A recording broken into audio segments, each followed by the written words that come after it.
One of the most legendary ideas in the history of psychology is located in an unassuming triangle divided into 5 sections referred to universally simply as Maslow's Pyramid of Needs. This profoundly influential pyramid first saw the world in an academic journal in the United States in 1943, where it was crudely drawn in black and white and surrounded by dense and jargon-rich text. It has since become a mainstay of psychological analyses, business presentations, and TED Talks, and grown ever more colourful and emphatic in the process. The pyramid was the work of a 35-year-old Jewish psychologist of Russian origins called Abraham Maslow, who'd been looking since the start of his professional career for nothing less than the meaning of life. No longer part of the close-knit orthodox family of his youth, Maslow wanted to find out what could make life purposeful for people, himself included, in modern-day America, a country where the pursuit of money and fame seemed to have eclipsed any more interior or authentic aspirations. He saw psychology as the discipline that would enable him to answer the yearnings and questions that people had once taken to religion. He suddenly saw that human beings could be said to have essentially 5 different kinds of need. On the one hand, the psychological, or what one could term, without any mysticism being meant by the word, the spiritual, and on the other, the material. For Maslow, we all start with a set of utterly non-negotiable and basic physiological needs for food, water, warmth, and rest. In addition, we have urgent safety needs for bodily security and protection from attack. But then we start to enter the spiritual domain. We need belongingness and love. We need friends and lovers. We need esteem and respect. And lastly, and most grandly, we are driven by what Maslow called, in a now legendary term, an urge for self-actualization. A vast, touchingly nebulous, and yet hugely apt concept involving what Maslow described as living according to one's full potential and becoming who we really are. Part of the reason why the description of these needs, laid out in pyramid form, has proved so persuasive is their capacity to capture a profound structural truth about human existence.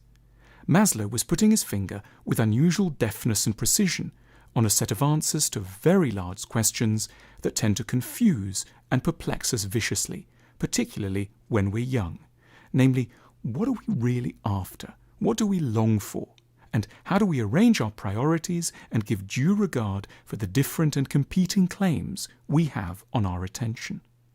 Maslow was reminding us with artistic concision of the shape of an ideal, well-lived life, proposing at once that we cannot live by our spiritual callings alone, but also that it cannot be right to remain focused only on the material either. We need, in order to be whole, both the material and the spiritual realms to be attended to, the base lending support while the summit offers upward direction and definition. Maslow was rebutting calls from 2 kinds of zealots. Firstly, overardent spiritual types who might urge us to forget entirely about money, housing, a good insurance policy, and enough to pay for lunch. But he was also fighting against extreme, hard-nosed pragmatists who might imply that life was simply a brute process of putting food on the table and going to the office. Both camps had, for Maslow, misunderstood the complexity of the human animal.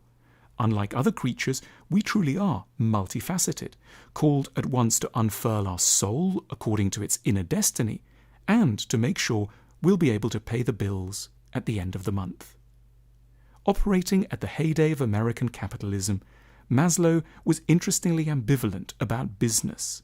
He was awed by the material resources of large corporations around him, but at the same time he lamented that almost all their economic activity was, unfairly and bizarrely, focused on honouring customers' needs at the bottom of his pyramid. America's largest companies were helping people to have a roof over their heads, feeding them, moving them around, and ensuring they could talk to each other long distance. But they seemed utterly uninterested in trying to fulfill the essential spiritual appetites defined on the higher slopes of his pyramid.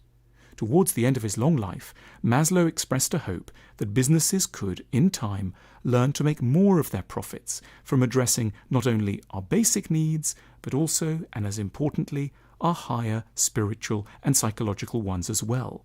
That would be truly enlightened capitalism. In the personal sphere, Maslow's pyramid remains a hugely useful object to turn to whenever we're trying to assess the direction of our lives. Often, as we reflect upon it, we start to notice that we really haven't arranged and balanced our needs as wisely and elegantly as we might. Some lives have got an implausibly wide base. All the energy seems directed towards material accumulation. At the same time, there are lives with an opposite problem, where we've not paid due heed to our need to look after our fragile and vulnerable bodies. Maslow's beautifully simple visual cue is, above anything else, a portrait of a life lived in harmony with the complexities of our nature. We should, at our less frantic moments, use it to reflect with newfound focus on what it is we might do next. Our decision dice are a tool to help you make wiser decisions in work, love, and the rest of your life.